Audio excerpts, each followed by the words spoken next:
Terima kasih Yang Mulia Presiden Biden atas penyelenggaraan KTT ini.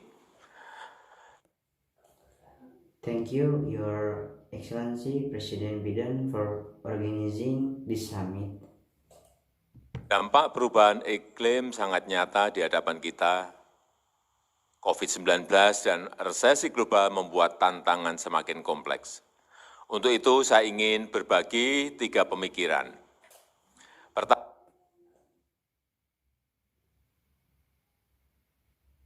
The impact of climate change are very real before us.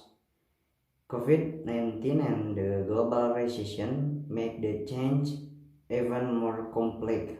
For that, I want to share 3 thoughts. Indonesia sangat serius dalam pengendalian perubahan iklim dan mengajak dunia untuk melakukan aksi-aksi nyata. To lead by example.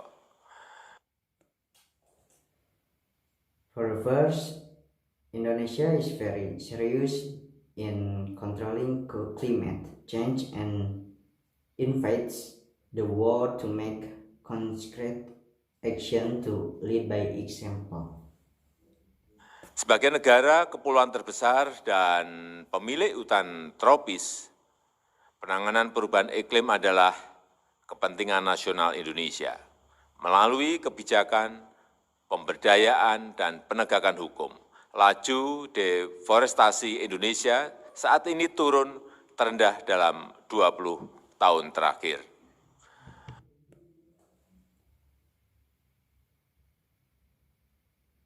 As the largest archipelagic country and owner of tropical forests, addressing climate change is Indonesia's national interest through policy, environment, and law enforcement.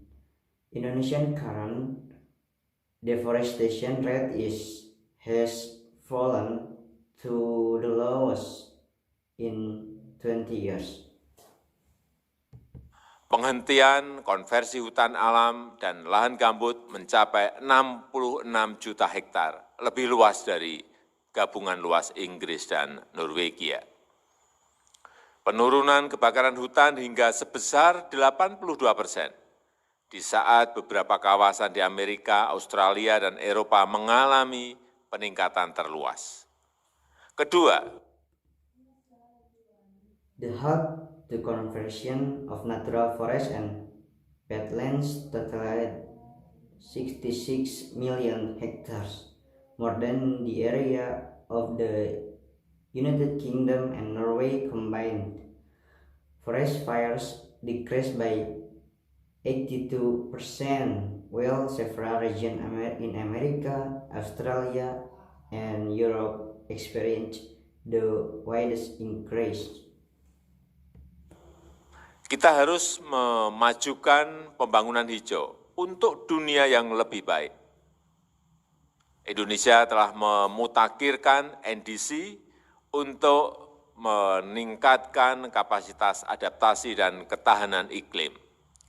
Kami menyambut baik penyelenggaraan konvensi kerangka perubahan iklim ke-26 di Inggris untuk hasil yang implementatif dan seimbang. The second, we must advance green development for a better world. Indonesia has upgraded its NDC to increase adaptation capacity and climate resilience. We welcome the holding of the 26th Framework Convention on Climate Change in the United Kingdom for an implemented and balanced outcome.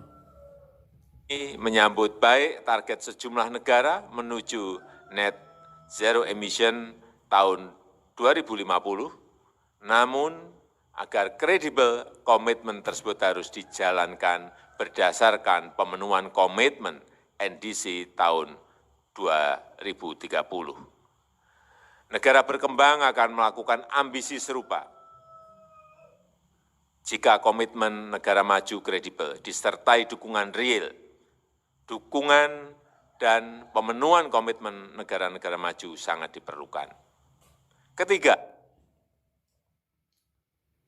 we welcome the target of a number of countries towards net zero emission in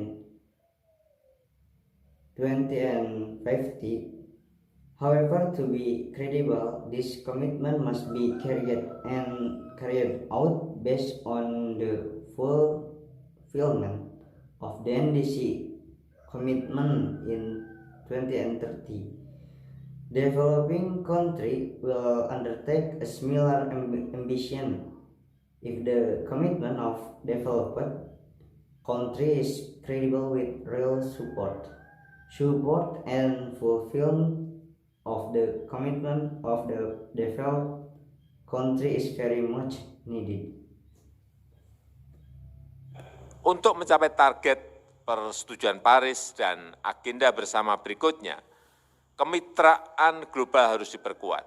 Kita harus membangun kesepahaman, kita harus membangun strategi dalam mencapai net zero emissions dan menuju UNFCCC COP26 Glasgow. Indonesia The third, to achieve the target of the Paris Agreement and the following common agenda, global partnership must be strengthened.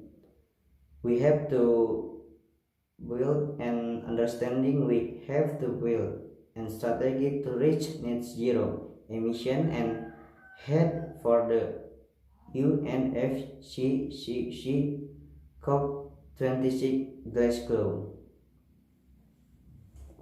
Indonesia sedang mempercepat pilot percontohan net zero emission antara lain dengan membangun Indonesia Green Industrial Park seluas 12.500 hektar di Kalimantan Utara yang akan menjadi yang terbesar di dunia.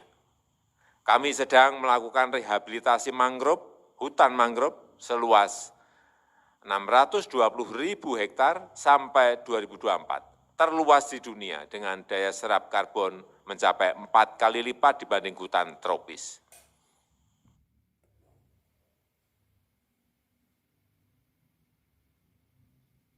Indonesia is a creating pilots of net zero emission, including by building the Indonesian Green Industrial Park, covering an area in North Kalimantan which will become the largest in the world. We are currently rehabilitating 62,000 hectares of mangrove forest by 2024, the largest in the world, with carbon absorption up to 4 times that of tropical forest. Indonesia terbuka bagi investasi dan transfer teknologi, termasuk investasi untuk transisi energi.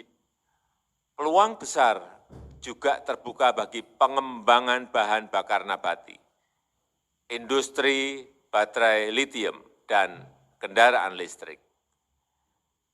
Presidensi Indonesia untuk G20 di tahun 2022 akan memprioritaskan penguatan kerjasama perubahan iklim dan pembangunan berkelanjutan. Indonesia is open to investment and technology transfer, including investment for an energy transition. Great opportunities are also open for the development of biofuel, the lithium battery industry, and electric vehicle. The Indonesian presidency for the G20 in 2022 will prioritize strengthening cooperation on climate change and sustainable development. terus mendukung upaya para sahabat kami di kawasan Pasifik, Kita harus terus melakukan aksi bersama, kemitraan global yang nyata dan bukan saling menyalahkan, apalagi menerapkan hambatan perdagangan dengan berdalih isu lingkungan. Terima kasih. Indonesia also continues to support the efforts of our friends in the Pacific region.